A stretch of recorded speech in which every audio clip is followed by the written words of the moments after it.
So, yeah, it's something certainly we would consider. It's a great plane. It's the best, currently the best plane by far. And it's certainly something we will consider, yeah. Yes, Daniel, please.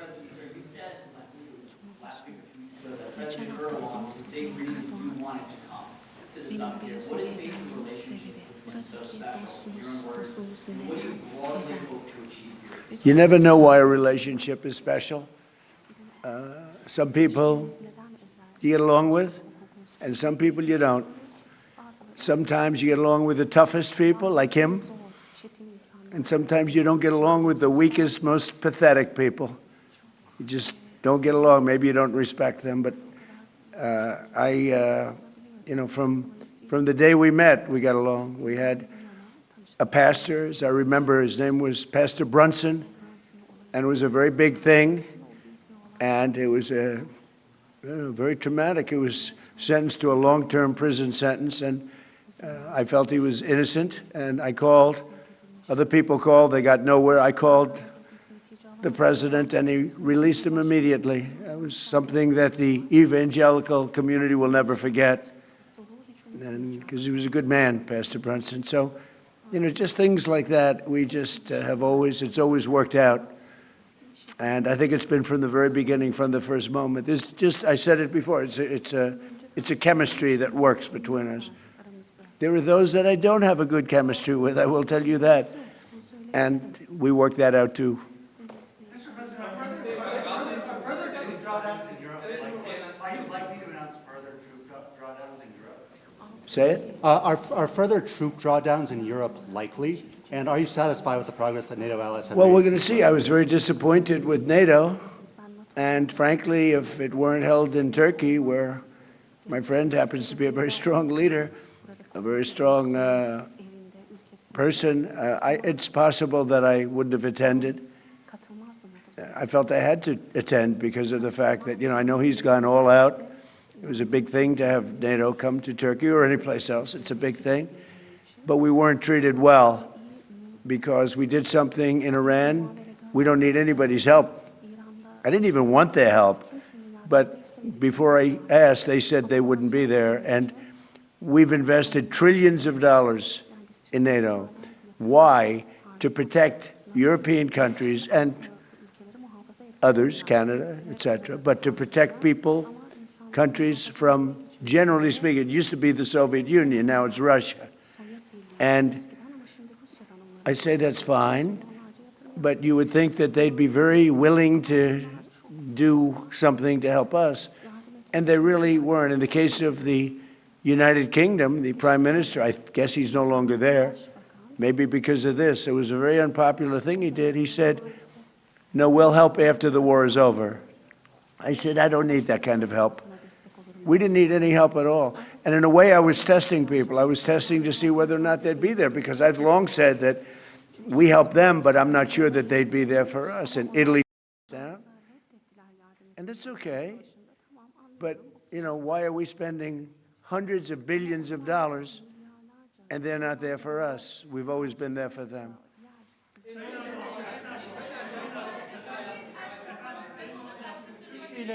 Türkiye ile Suriye arasında Türkiye'de efendim. İran'daki savaşın sona erdirilmesi için oldukça çaba sarf ettiniz. Müzakere süreci devam ediyor ancak nihai bir anlaşma noktasına gelinmiş değil. Bundan sonraki süreçte Türkiye nasıl adım atacak İran ve ABD arasındaki müzakere sürecinin olumlu bir şekilde neticelenmesi için? Bu süreçte yine aynı şekilde bizler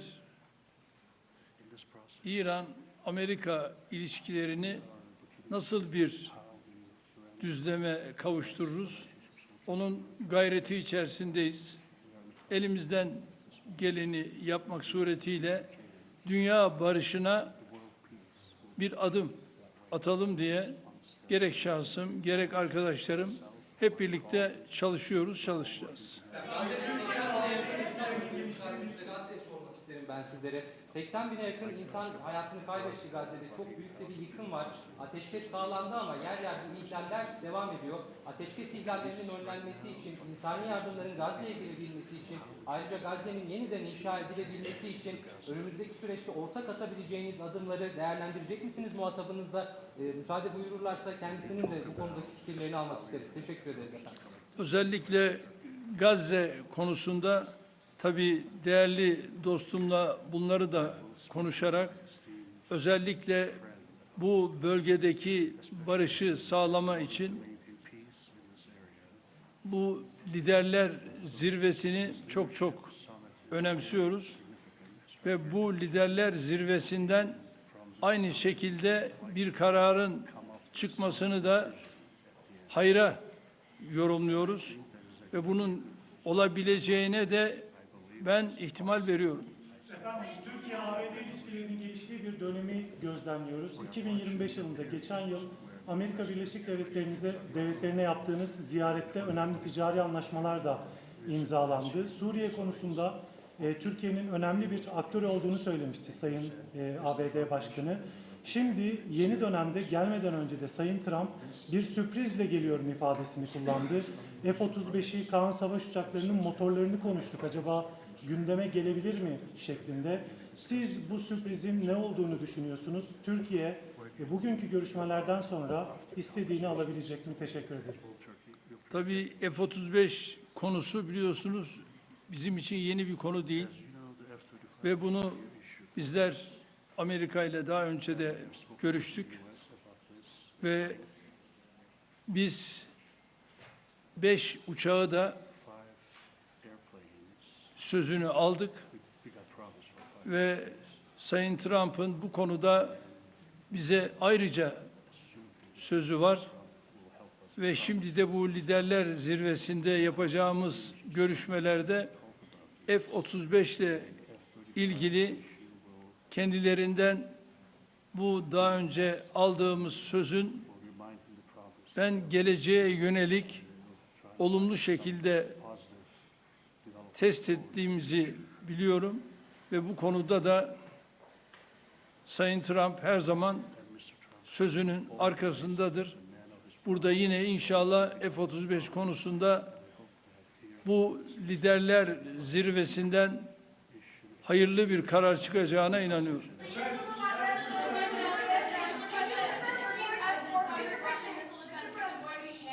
What is it?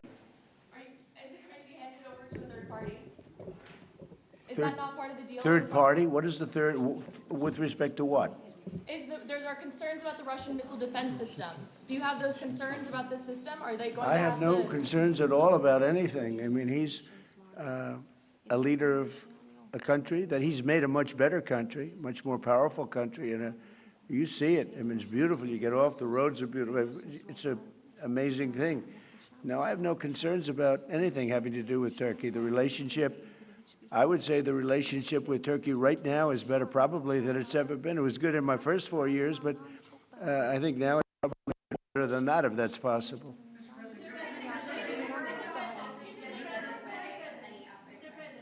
Sir, U.S. military and Turkish military constitute a really strong and large military base for NATO.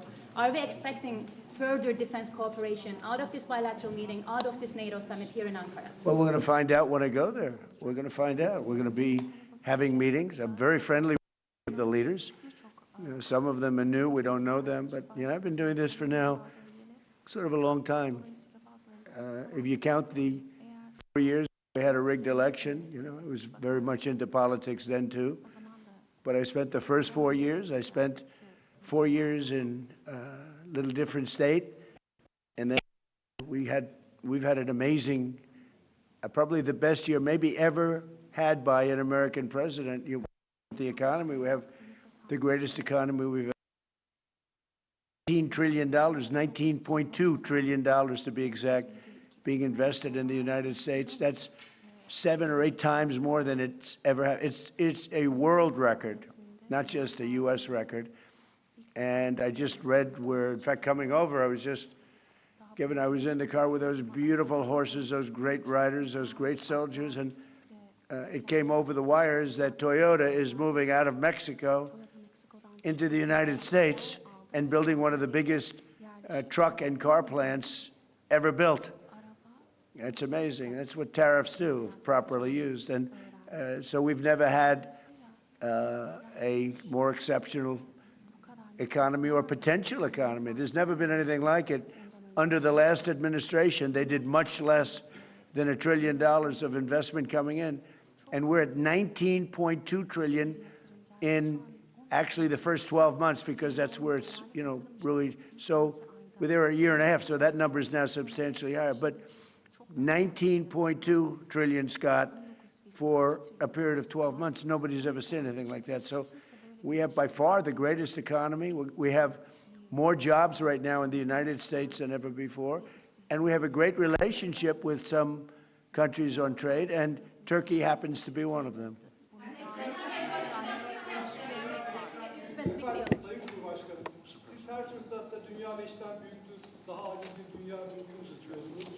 Bugün konuğumuz Sayın Trump, ABD Başkanı, onun da zaman zaman küresel sistemin mevcut durumuna ilişkin eleştirilerini biliyoruz. NATO'nun iki en büyük askeri gücü olarak bu noktada, bu eleştiriler doğrultusunda ortak bir adım, ortak bir girişimde bulunması önümüzdeki süreçte söz konusu olabilir mi?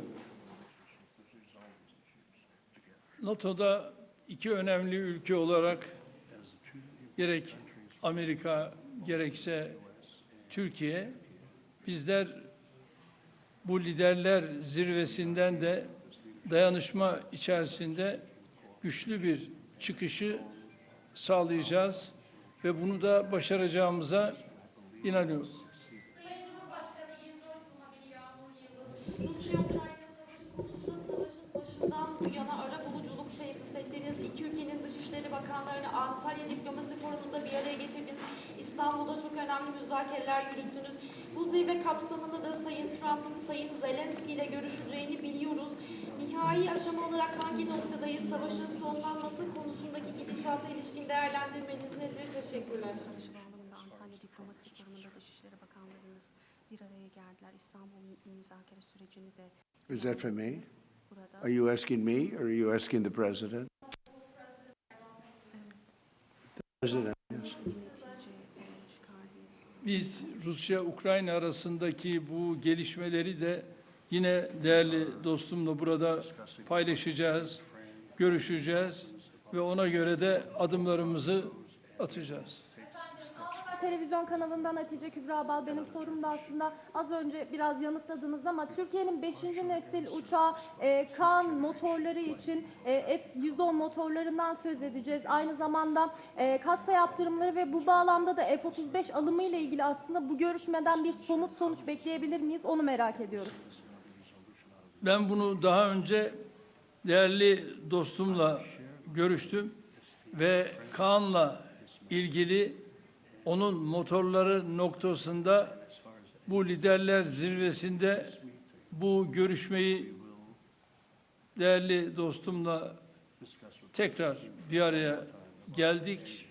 Onu görüşeceğiz ve inanıyorum ki bununla ilgili bize verdiği müjdeyi burada da tekrar edecektir ve bu müjdeyle de herhalde liderler zirvesinde kendisine teşekkür edeceğiz.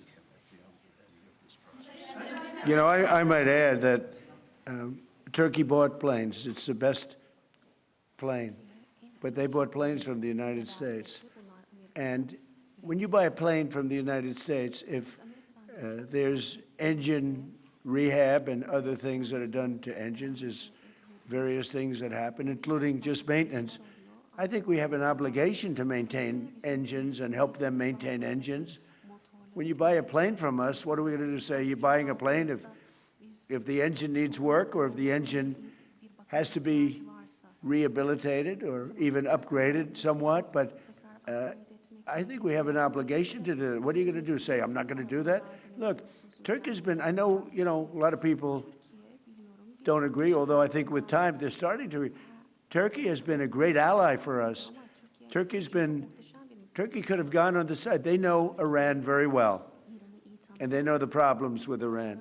But they've been very instrumental, along with couple of other countries of helping. They could have gotten into the fight.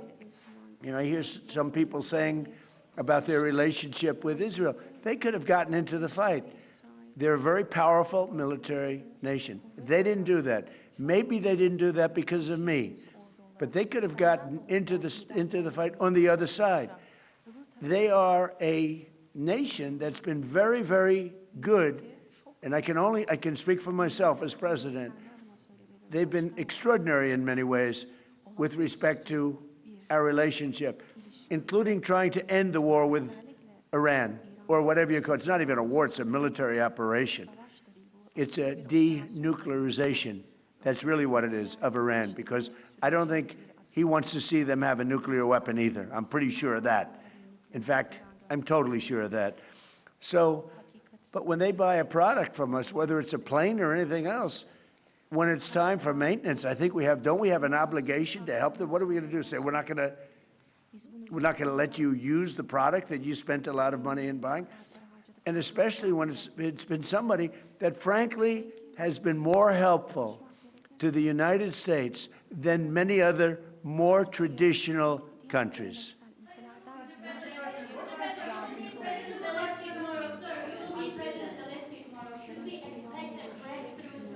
I do. I had a very good talk with President Putin, who, by the way, has a lot of respect for President Erdogan, a lot of respect for him. We had a long talk yesterday, it lasted a long time, and I also spoke with President Zelensky right after that.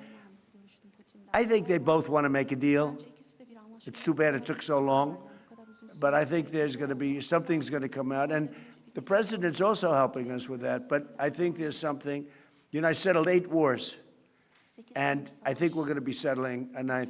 It doesn't seem likely now, but sometimes with war, I see when it's least likely, that's when it happens.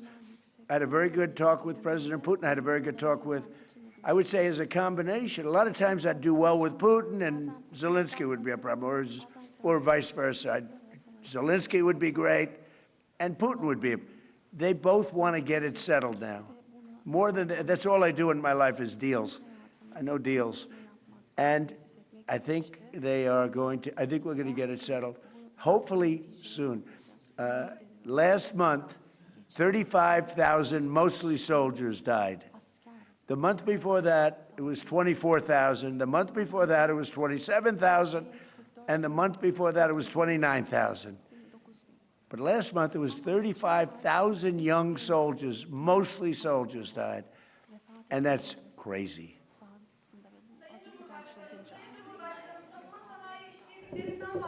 Ancak savunma sanayi işbirliğimizi sürdürebilmemiz için Amerika'nın katsa yaptırımlarını da kaldırmış olması gerekiyor.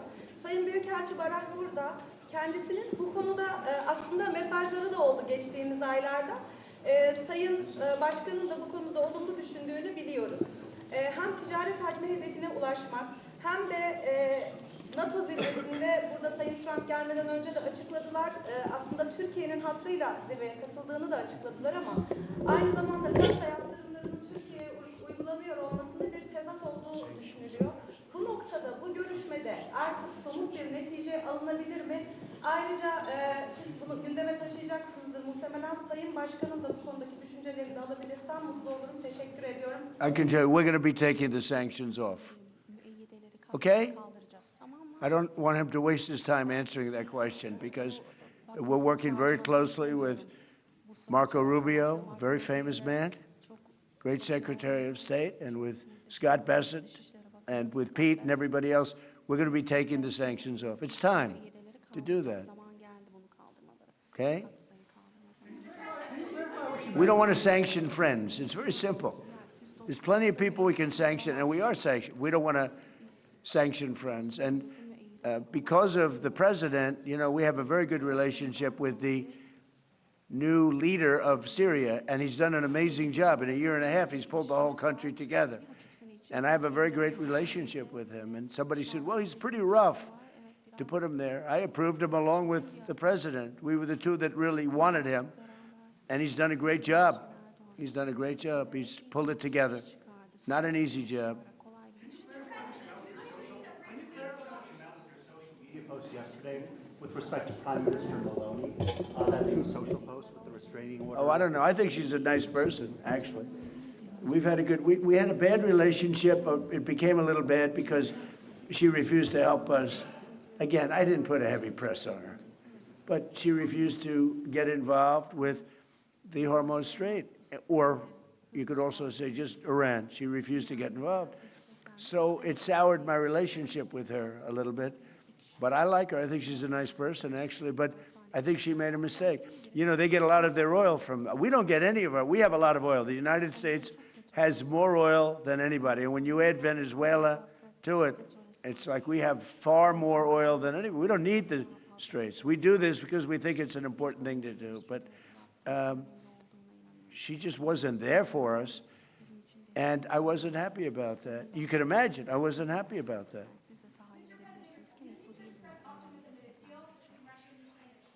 Why do you think that?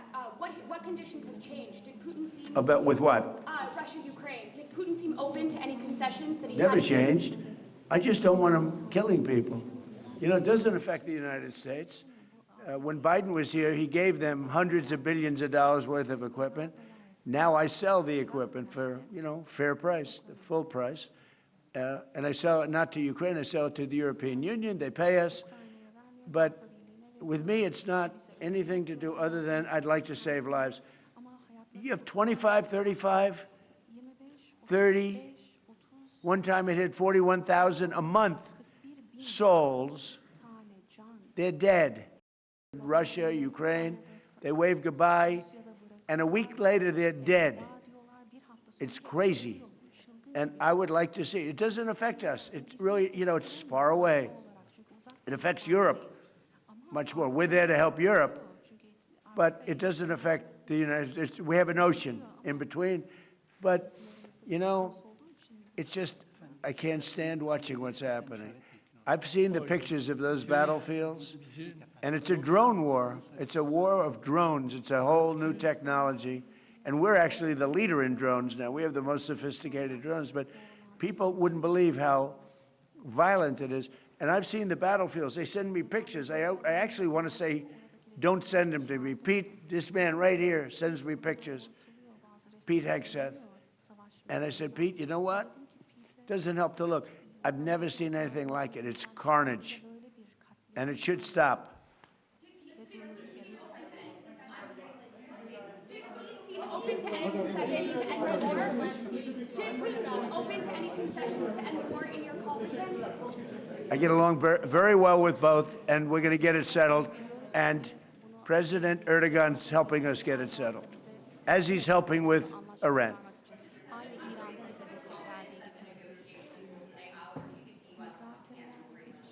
With respect to what? Well, that's what hurt my relationship with NATO, because Greenland doesn't help Denmark. Denmark doesn't spend money to really help Greenland, but it's an important part for the United States. And it's surrounded by China ships and Russian ships. And that's not going to happen. The ships it's not going to happen. It was Greenland that, and it continues to be, that should be controlled by the United States, not by Denmark. And when they wouldn't go along with it, and with all the money we spend to help them with Russia, and we don't have to spend any money, we could remove all of our soldiers out of Europe. Because as you probably noticed, Europe's a very different place than it was 20 years ago. A lot different, much different. It's a much different, and they better be careful with immigration and energy. If they're not careful with those two things, you're not going to have a Europe anymore. Okay, thank you very much, everybody.